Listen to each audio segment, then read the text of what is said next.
Vote ایک گواہی ہے. جب تو کسی کو ووٹ دیتا ہے تو کہتا ہے تیرے سیاہ سفید میں تیرے ساتھ ہوں. پھر کس طرح تو کہتا ہے کہ اس نے ظلم کیا میں موجود نہیں تھا؟ بڑا لوگوں نے برا بلا کہا نا، حکمرانوں نے ختم نبوت پہ یہ کر دیا، وہ تو میں کہتا ہوں وہ تو سارے ٹھیک ہے، غلط تھے تو ان کو ووٹ دینے والے انہوں نے کس مسجد میں آ کے توبہ کی؟ انہوں نے کہا آ کے اپنے نفل پڑھے اور کہا ہم سے غلطی ہو گئی ہم بھول گئے. وہ کدھر ہیں وہ لوگ جو ان کو سپورٹ کرتے ہیں؟ یہ خود آ جاتے ہیں. ہمیں نہیں پتا کہ جس کو ہم ووٹ دے رہے ہیں وہ ظالم ہے، ہمیں نہیں پتا جس کو ہم ووٹ دے رہے ہیں وہ جابر ہے، وہ فاسق ہے، وہ چور ہے، وہ ڈاکو ہے، وہ بے ایمان ہے، رسا گیر ہے. پھر بھی لائن میں لگ کے ووٹ دیتے ہو، پھر بھی برابر کے شریک ہوتے ہو. پتہ نہیں وہ کون ہے، ساری خبر ہے. کیا مانگا تھا یزید نے امام حسین سے؟ ووٹ دے دیتے چپ کر کے امام حسین.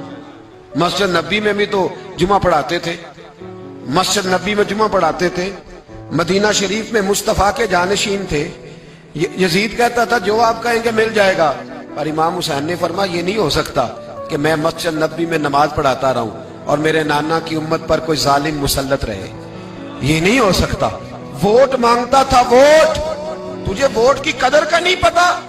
امام حسین نے 18 سال کے نوجوان سے لے کر 6 مہینے تک کا علی اصغر قربان کر دیا، پر ظالم کو ووٹ نہیں دیا. تیرا کیسے حوصلہ پڑتا ہے؟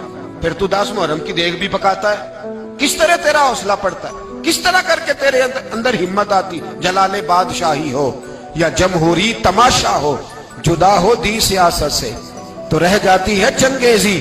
ظالموں کا مددگار بھی ظالم ہوتا ہے، ظالموں کا مددگار بھی جو بڑے ظالم کے نیچے چھوٹی فوٹو بھی لگوائے، ووٹر اور سپورٹر بنے، وہ نہیں ظالم، وہ نہیں سخت. اور جو اللہ خیر کرے دفتر ہی کھول کے بیٹھ رہے اپنی بیٹھک کے آگے، جلیبیاں بھی کھلائے میرے کہنے پہ ووٹ دینا، وہ نہیں ظالم.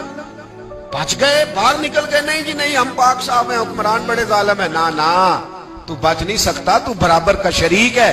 مجھے ایک صاحب کہنے لگے ووٹ ڈالنے چلیں، الحمدللہ میں کبھی نہیں گیا. جب بندہ سمجھ میں آئے گا، مرضی کا آئے گا تو جائیں گے انشاءاللہ تعالی. نہیں گئے تو نہیں گئے. لیکن بڑی کھلی بات کر رہا ہوں، میں بھی تو مسجد کا مولوی ہوں نا، میں بھی یہ خانقاہ کا مسند نشین ہوں. کھلی بات نہیں جاتے بھئی ہم. ایسے ہی ہے کوئی جس کا جو دل کرے گا ہمیں ہانک کے لے جائے گا.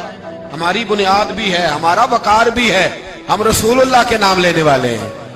ایسے ہی جس کا دل کرے آگے لگا کے لے جائے. کیا مطلب ہوا اس بات؟ نہیں گیا. ایک صاحب کہنے لگے ووٹ قوم کی امانت ہے تو امانت ضائع نہیں کرنی چاہیے. میں نے کہا ضائع نہیں کرنی چاہیے، پر بے ایمان کو بھی امانت نہیں دینی چاہیے ورنہ زیادہ ضائع ہو جائے.